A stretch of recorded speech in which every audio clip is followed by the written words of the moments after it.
Waalaikumsalam warahmatullahi wabarakatuh. Saya makan sama Kiai. Ya. Sebenarnya saya baru kenal Kiai itu 3 minggu yang lalu lewat YouTube.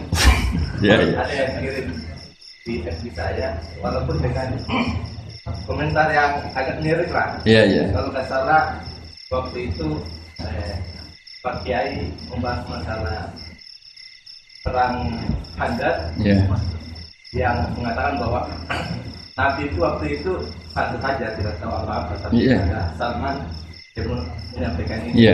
Komentarnya netizen anak-anak. Tapi pertanyaan saya itu bukan itu, Pak. Iya, gimana? Pertanyaan saya itu, saya tertarik kenapa cara pasang sokoknya itu ada rambut di. Iya.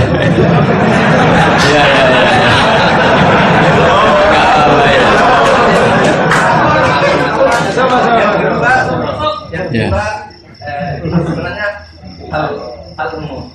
Saya bukan ahli Al-Quran, tapi ada ayat yang mengatakan bahwa sampaikanlah dari aku, meskipun satu ayat itu walaupun itu cuma satu ayat dari aku, balighu anni walau ayat. Yang itu menurut saya menjadi dengan dunia medsos saat ini, orang yang betul-betul mungkin bukan cuma sekedar satu ayat, cuma satu kata, itu di broadcast yang mungkin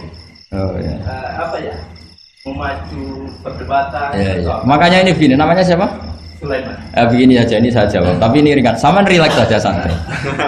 Jadi memang tradisi ulama sama masyarakat itu beda. Jadi kalau Nabi dikatakan tidak tahu dalam konteks tertentu itu malah madh itu memuji. Karena tadi syaratnya Nabi harus ummi itu kan keibu-ibuan. Jadi kalau Nabi tahu itu nanti seakan-akan dia itu dikawal oleh ilmunya, padahal Nabi itu dikawal oleh nubuah. Ini bedanya Nabi sama ndak. Jadi Nabi di Quran itu biasa ada kata makun tatadri mal kitabu walal iman. Terjemahnya kan kamu tidak tahu. Kanjeng Nabi biasa didhawuhi Allah makun tatadri mal kitabu walal iman. Kamu itu tidak tahu apa itu kitab. Tapi itu sifat madh. Sifat apa? Madh itu memuji. Kenapa itu jadi pujian? Karena Nabi kalau sudah tahu urusan sesuatu nanti jadi ilmu tandingan menandingi wahyu.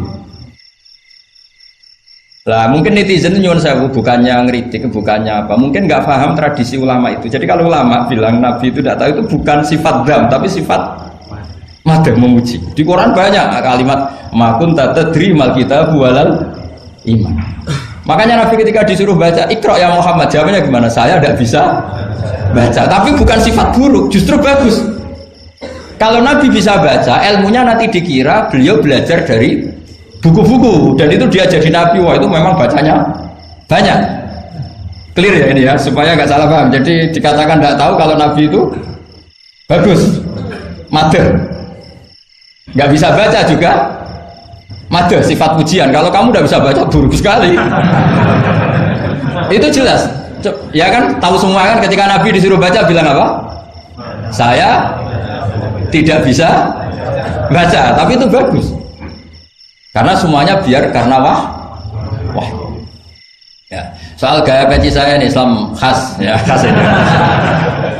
Nah, yang ini yang penting, yang pertanyaan sampean terakhir balighu anni walau ayat. Memang ini semenjak dunia medsos memang dengan tanda kutip agak kecelakaan, mengutip kutipan tokoh atau apa hanya sepotong-potong itu bahaya. Bahayanya begini, itu bukan hanya karena yang ngendikan tokoh. Meskipun Quran kalau wakafnya salah itu ya bahaya. Coba misalnya begini, ada orang wakaf di depan orang yang paham bahasa Arab. Innallaha la yastahi, terus wakaf ya Pak. Terjemahnya gimana? Allah tidak punya rasa malu. Sehingga di ilmu Quran itu diaturkan ada wakaf yang haram, yaitu wakaf yang rusak makna. Harus diteruskan innallaha la yastahi ayyadriba mathalam ma ba'u. Allah tidak malu bikin perumpamaan sekecil apapun makhluk itu. Misalnya buat perumpamaan dengan nyamuk. Coba kalau bacanya satu ayat terpotong. Innallaha la yastahi, Allah tidak malu. Bayangkan didengar orang yang paham bahasa Arab. Jadi problem kita adalah kadang ngutip ya gitu. Jadi apa ya tadi belum mendengarin kompletnya ngaji. Jadi kalau ada ulama bilang Nabi tidak tahu itu sebenarnya made itu ngelem karena memang begitu. Makanya Allah bilang apa? Ma kunta tadri mal kitab walal iman. Muhammad kamu tidak tahu apa yang maknanya kitab, maknanya iman.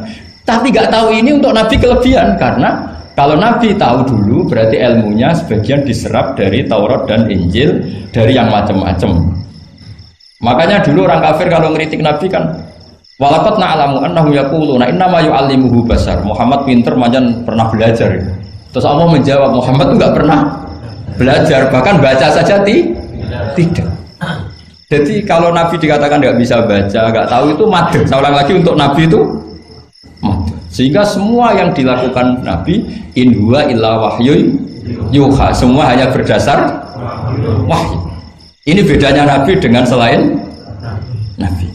Makanya Nabi itu nggak pernah baca, nggak boleh memang. Karena tadi pasti ini jadi ilmu tandingan. Itu bahaya kalau untuk Nabi supaya semuanya orisinil dari Allah. Nabi itu sama Allah dikosongkan, semuanya kosong. Terus semuanya dari ilmu yang diwahyukan oleh Allah Subhanahu wa Ta'ala jelasnya. Jadi baliwani walau ayat itu sama kan maksudnya itu ayat itu bukan ayat satu Quran potongan enggak. Ayat yang muhkamah yang utuh. Tapi kalau satu potongan ya enggak boleh tadi misalnya dipotong apa innallaha la yastahi kan kayak. Makanya di bab ilmu tajwid kan diterangkan wa ba'da tajwidika lil hurufi la budda mim ma'rifatil wuqufi. Setelah kamu tahu tajwid ikhfa idzar idgham, kamu harus mengenal ilmu waqaf. Karena sekali salah waqaf itu fa. Ya gitu Mas Leman ya. Ya. Assalamualaikum warahmatullahi wabarakatuh.